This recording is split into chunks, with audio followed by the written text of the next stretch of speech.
guys, I'm back with a Mr. Nightmare video for you guys today. It's been a while since I've watched one of these. 3 Haunting True October Scary Stories. I know that he recently uploaded a Halloween horror story one, but we're not really there yet. We're about a week away from my birthday, which is 9 days away from Halloween. Yeah, 9 days away from Halloween. And yeah, I'll be 24 in a week, so it's fantastic. I'm turning old, guys. I know that a lot of you guys are like 14, 15, 16, 17, and I'm kind of here like, yep, I'm old. Not really, but I feel old. So yeah, 3 Haunting True October Scary Stories. October has not been the greatest month for me, actually. So, at least it wasn't from October 1st to the 14th. I guess it's been slightly better after that, but meh. Debatable. So yeah, let's get into it. Oh, I have to start recording. Stupid. See, I'm glad I didn't forget that. I don't know, the past ever since last night I felt like out of it. It's kind of been weird. I don't know. Sturdy. And I went to the gym for the first time yesterday in like a month, so that's great that I finally went back. Let's see if I can go again today. I'm really freaking sore though. Anyways, let's go. Before getting into the stories, I just want to announce that I partnered with Makeshift to create a limited edition plush toy based on the ghost character that was my channel logo for 8 years. Just in time for Halloween season, so this is the perfect collectible for any long-term fans of the channel. He comes with a top hat, martini glass, and all, which actually attaches with Velcro so it can be removed. These are made with really high quality. I'm actually impressed with how well they did. So if you want one, check the link in the description to order. What's his... Oh, okay. I was going to say, what's his logo now? Because I know that it was that thing before. I miss his old logo, to be honest. I do like the old logo that he had. Steve Damson. The town I grew up in was pretty country, to put it lightly. Nothing but farms, crops, abandoned churches, and ugly, worn-down houses. Everyone around us was pretty broke. Property taxes were like $1,000 a year, if that. With that came a lot of sketchball characters. Hell, even our neighbor was a weirdo. Nice, but weird. We weren't well off ourselves, but things at least got a little better for my family when my siblings and I were old enough to work too. When this app Hot or Not was still a thing many years back, I matched this girl Kelly, who I started seeing for a while. Hot or Not? We matched in late summertime, and we were seeing each other through September already. This was early October. Kelly and I were looking for a nice, cheap date to go on. Really, there wasn't much to do around there. We've gone on hikes, explored, and gotten food. Not much else going on. So we took a new route in the car this day, somewhere neither of us had been, just to find something. We found this little restaurant sitting in a random parking lot on the side of the road. It had outdoor seating, so we went there. It was a warm, cloudy day when we arrived and got seated at a table outside the restaurant. We were there for 45 minutes to an hour, and after leaving, it grew noticeably foggy out. We continued to... I have these photos from last year. I was at work, and I work at a college, right? So there's obviously big parking lots. It was hella foggy. It looked straight out of a horror movie. I was walking through the parking lots to my car, and I'm just looking around, no people in sight. There's this one parking lot that kind of has like a shelter, and then like underneath it's just so sus. Like there's lights everywhere, but it was just so sus, bro. I kind of want to show you guys actually, if I can like attach a photo or two or something. Honestly, it was so creepy. Like the vibes were so creepy. Like I think it was just after Halloween. I believe it was November. Like November 1st or 2nd. Let me check here. Maybe I'll just be able to show you guys here. So it was a little bit late for Halloween, but I was like, bro, if this happened on a Halloween, oh my god. Found him. It was November 2nd. Turn this brightness up and then I'll show you guys. I'll show you guys. Okay, yeah, this way.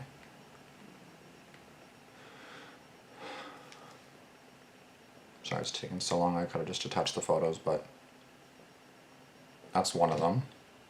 I don't know if you guys can see because all you see is like lights.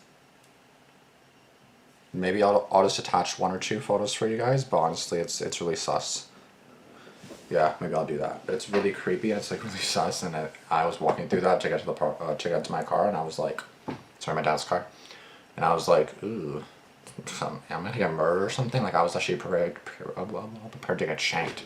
drive down this route we'd never been down before. A really desolate road with just open fields and farmland on either side, with occasional patches of trees and woods. Then we passed something different. It was a sign for a pumpkin patch. Only it was a very cheaply made sign. It wasn't some big billboard or anything like that. It was a wooden picket sign that said pumpkin picking this way, and an arrow pointing to the right. Right behind the sign was a dirt driveway cutting through the field. Through the fog, we saw a house that the driveway led to, so a spur-of-the-moment decision. We both agreed we wanted to check it out because why not? I drove off the road down the driveway, and we passed the house into this back area which was covered by trees in two directions, the left side and the far back side. Tucked between the house and woods was this big pumpkin patch. It was a genuine pumpkin farm. We saw at least 200 pumpkins scattered all over the place. Okay. That was just what the fog allowed us to see. We parked next to this old jalopy of a pickup truck, the only other vehicle visible on the property. We noticed an older couple sitting on the back deck of the house. As we got out, the two of them got up and greeted us. I said we're here for the pumpkin picking, and the old woman said with a smile, "Welcome, pick anything you'd like." I asked her how much it would be for a pumpkin, and the old woman said it's free. We were surprised. The fog was acting as a sort of barrier, so we couldn't clearly see the two. It was a little creepy, but I could Great. still tell that it looked like the old man was smiling at Kelly. His smile was very gummy. It was kind of gross. We both said thank you and started walking into the pumpkin patch. A lot of the pumpkins were on the smaller side, or mushy and just not very attractive. The ground was also kind of wet from the fog, I guess, and some of the pumpkins felt wet and muddy too. It was hard to find a really nice one, but eventually we did find one. Okay. I picked up this big, healthy-looking pumpkin. It was heavy. I brought it over to the back deck where the old couple just was. They weren't there anymore. I asked Kelly if we should just leave, and she said probably. It really felt like we were clear to leave since we already thanked the couple and they made it clear they were free. So we got back in the car, and I started doing a three-point turn on the dirt driveway to leave, when we heard someone yelling outside. We both got startled and turned to face the house, where we saw a middle-aged man in a cap yelling, "Hey, stop." I lowered the window, and he put his face through the window and yelled, "What the hell are y'all doing? I'm calling 911. I said, "What did we do?" And he said, "Put that pumpkin back right now." Kelly and I, talking over each other, both tried to explain to the man that the older couple told us to take whatever we wanted. I assumed they were his parents. The man said, "What older couple? What are you talking about?" I replied, "Are your parents also here?" He said, "I ain't got no parents." Kelly and I, both equally confused, looked at each other. I said, "Sir, there was an older couple sitting on your back deck 10 minutes ago, and they told us to take whatever we wanted." The man said, "There ain't no older couples here." He asked where the pumpkin is. I told him in the back. I unlocked the door, and he grabbed the pumpkin. He said if we ever came back here, he'd shoot us, and then he spit at the ground and walked back to his house. It drove us out of there. We were as confused as could be. We considered the idea that maybe it was a joke, but that would be a real sick joke. I made a joke saying, "What if there were ghosts?" And Kelly said stop, clearly freaked out. But then I got the chills myself as I thought about what I just said. There was silence in the car for a few seconds, and I know we both pondered that idea. Out of curiosity, one day my two siblings went to that pumpkin farm to go pumpkin picking. They bought a pumpkin from the guy we saw, and they probed him a bit, asking about the farm and if the man lived there with anyone. The man said he lives there alone. This was unsettling to hear. It truly to this day doesn't make a lick of sense. Could the man have been lying about the older couple being there? I don't know. Possibly, but why?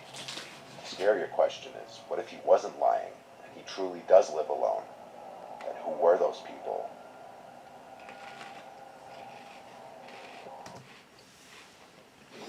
I don't think I've ever been like pumpkin picking.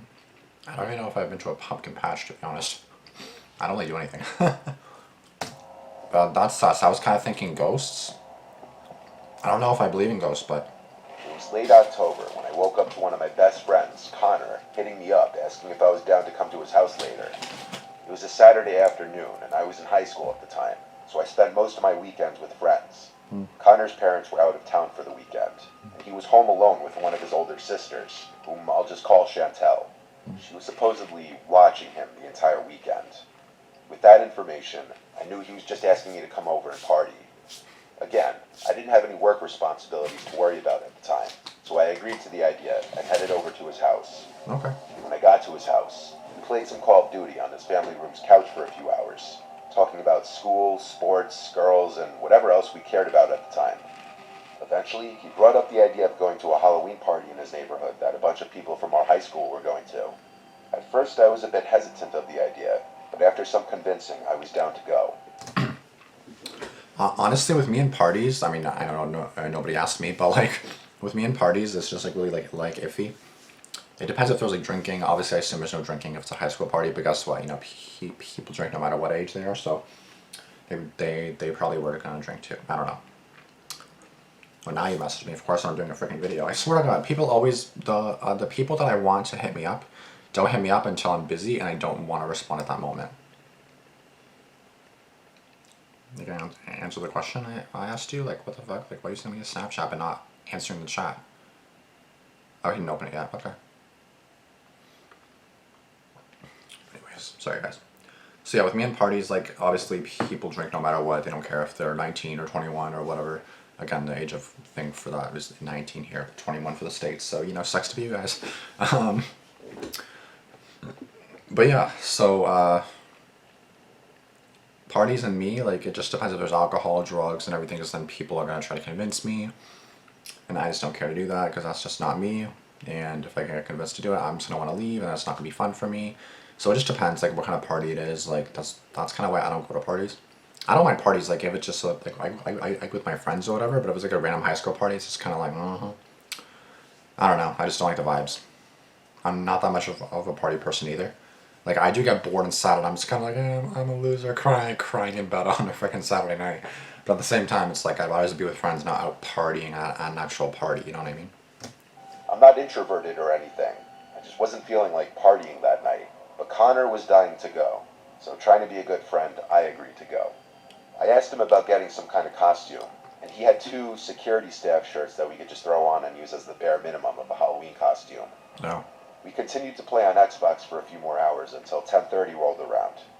Connor ran upstairs to Chantel's room, telling her we were going, as if she cared. Then we threw on our shirts and headed out. As if she After a cares. She's quick like 5-minute walk, we pulled up to a Halloween-decorated house where we could hear the music blaring from inside.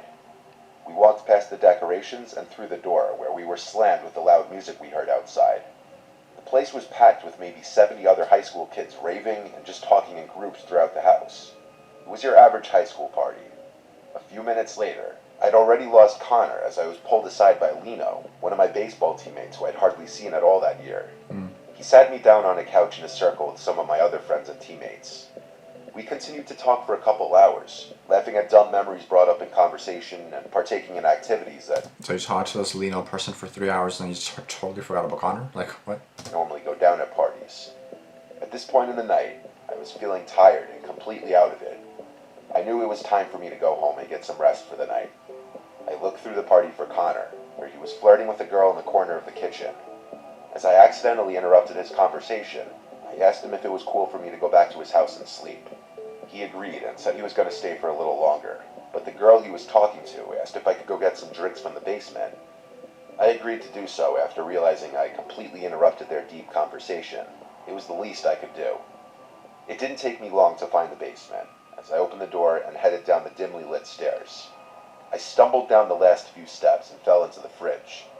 As I opened it, I was greeted by a man's voice behind me, who tried quietly saying boo. I jumped and threw my hands up, facing the direction I heard the voice from. There was a tall, 35-year-old looking man wearing a black cloak costume and standing behind me with a grin on his face, making a surprise gesture with his hands.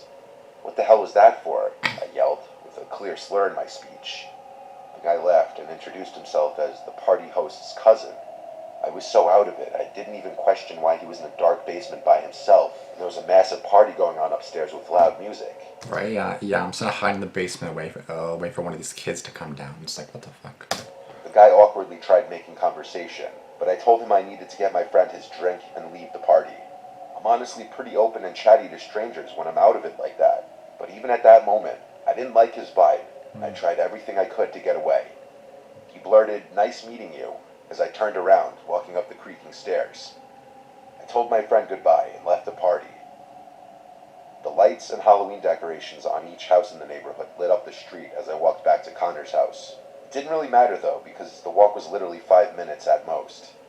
I reflected on the weird exchange I had with that man in the basement as I walked. Please make, if it's only 5 minutes, please make sure he didn't like follow you or anything, or he doesn't plan on following you or watching where you're going exactly.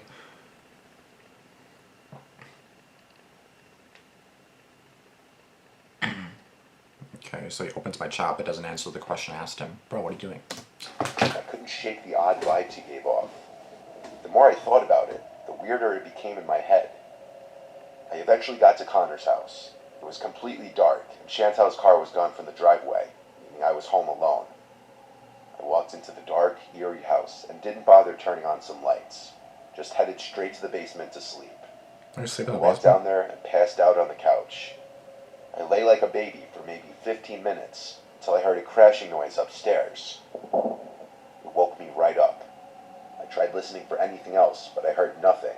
Bro, I'd be literally shitting bricks if I knew that no one was home. The only thing is I have cats. I have a cat literally right there in my bed right now, and I have another cat too. So anytime there's noises, and usually I'm never home alone. Like normally my dad's always here, my mom's always here, or someone's always here. My brother's always here. He's autistic and he doesn't go anywhere without my mom or dad.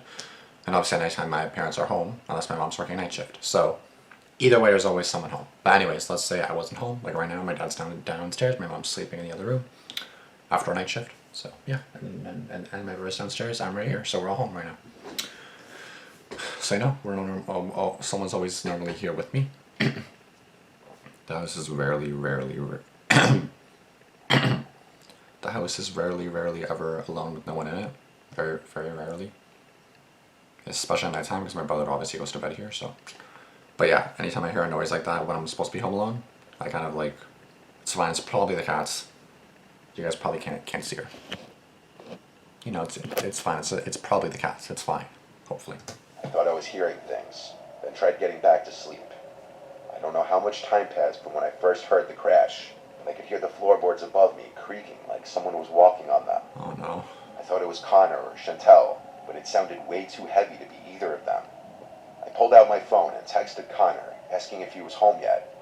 I stared at the ceiling, trying to listen. The door to the basement opened. I could hear a person walk down the staircase. I peeked around the bend of the room to see the stair opening.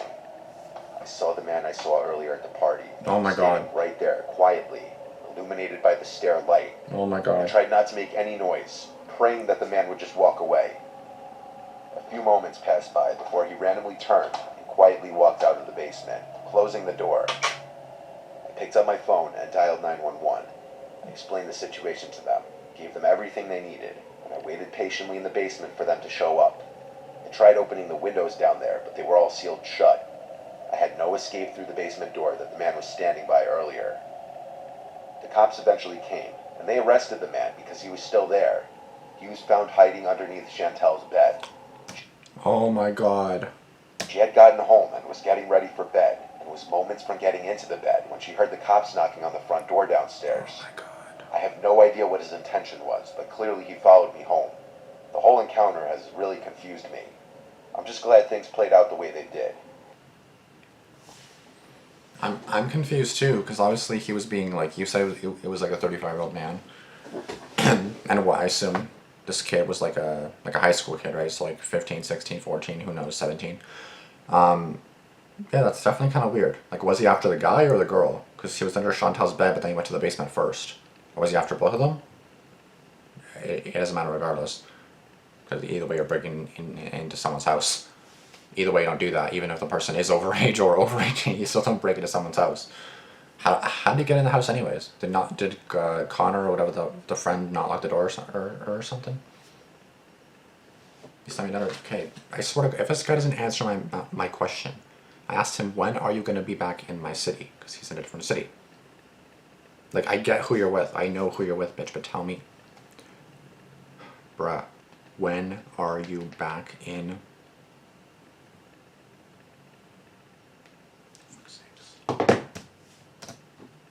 I just muted it, for fuck's sakes. Oddly enough, the cops were able to review neighboring houses' cameras, and they saw the man following me home. But then he lost me after taking the corner into the cul-de-sac. He ended up lurking on Chantel, watching her get out of her car and walk into the house. Then he snuck around to the backyard and broke in through the back door. Oh, Always be no. alert of your surroundings. Honestly, at nighttime, even like when I meet people from from dating apps, and normally I mean at nighttime in the car. So like literally, I was telling my friend, like one of my best friends, like I'm always like this because it's dark and there's no one in sight. Anytime I see a human, I'm like, I swear I'm like a cat. I'll look in the rear mirror.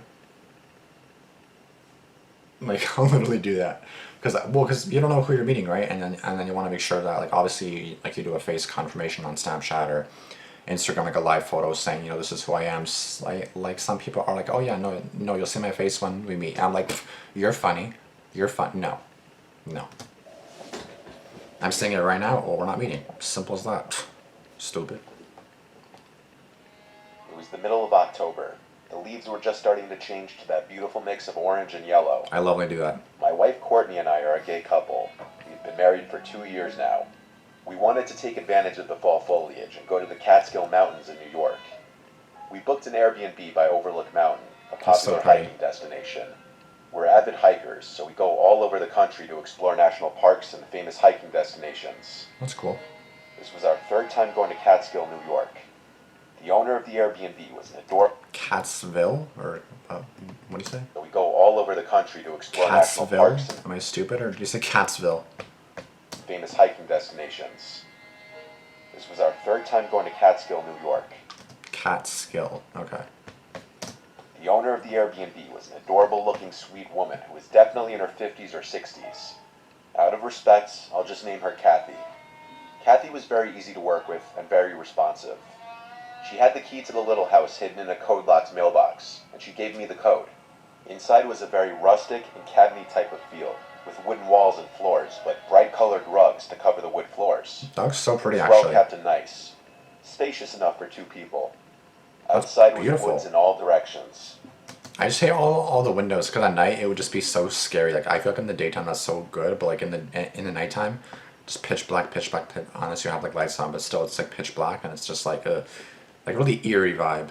There was a shed converted to a little clubhouse outside, with a pool table and dartboard and a bunch of things hung on the walls. Damn. We drove to the base of the Overlook Mountain Trail, and there were some people around. Not many, but a few. As we were ascending the mountain on foot, we'd pass occasional hikers on their way down. So pretty. Eventually, we sat on a big rock overlooking an amazing cliff view, just admiring for a while. Eventually, we heard a footstep crunching a leaf behind us.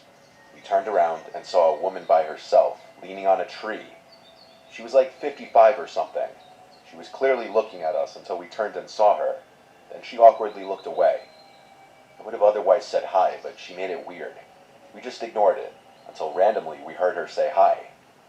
So we turned again and saw she was looking at us. We said hi back. Then she asked where we're from. From here, we just got into a seemingly normal conversation with her. She said her name was Melinda, and she was from the area. She asked where we're staying, That's such a nice view.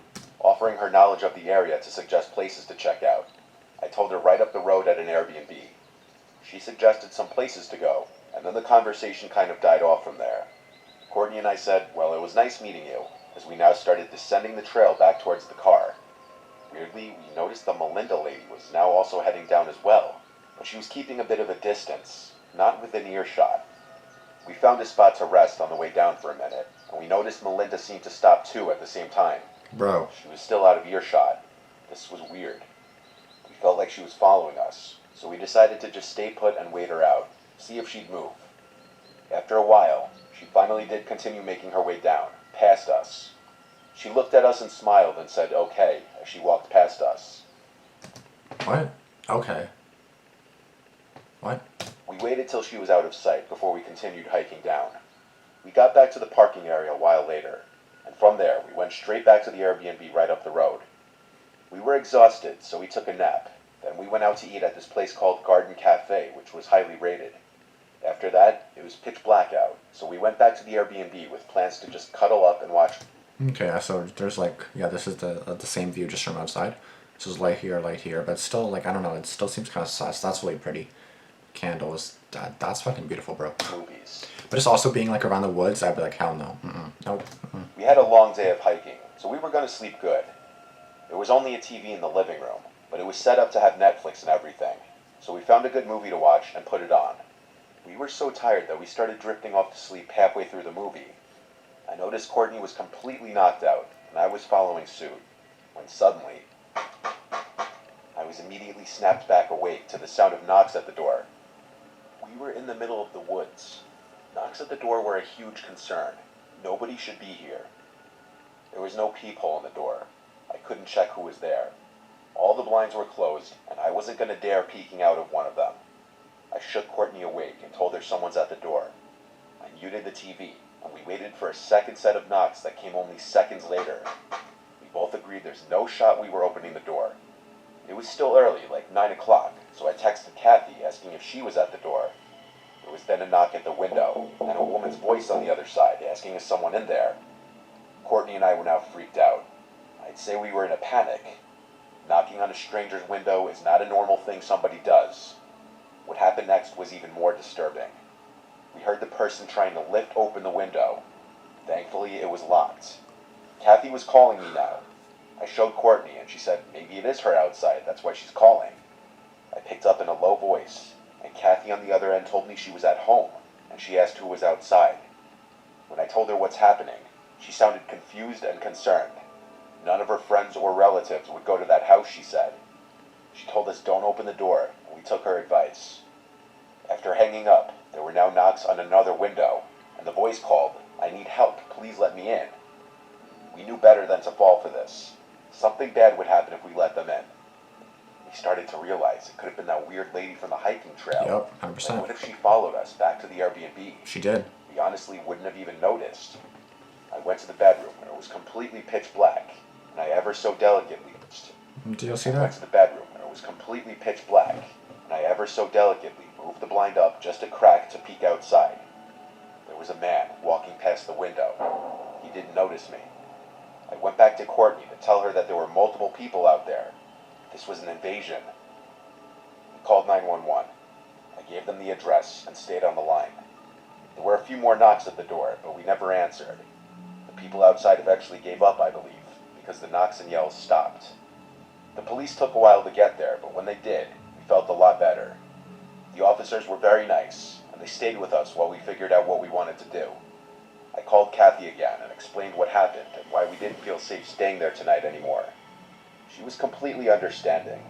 We still paid for that night, but the rest of the stay was canceled, and the officers stayed with us while we packed our things and loaded the car. That's great. One of them led us in his car to the nearest motel where we stayed for the night. Given the circumstances, we drove home the next day because, honestly, we just didn't want to be in the area after that. We think this was some kind of group that was looking for easy targets to abduct and may have been using a woman as some kind of scout to gain their trust. And they saw two young women by themselves, so they tried to target us. Yep. For future hikes, we started to bring pepper spray with us, just as a form of self-defense.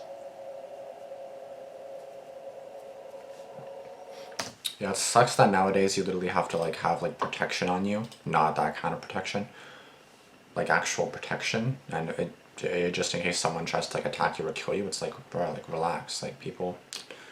There's something so nostalgic about Mr. Nightmare uploads. It always brings back to 2015, 2016. Is it just me or all the Halloween and Christmas videos the best? They have the same format as any other story, but for some reason the atmosphere just feels different. Props to the ladies in the third story for actually being smart enough not to answer the door, keep all the windows locked, and get the hell out of there when they felt in danger. It seems like a lot of these stories could be prevented by simply making sure all doors and windows to the house are locked tight, and never to answer the door when you're not expecting anyone.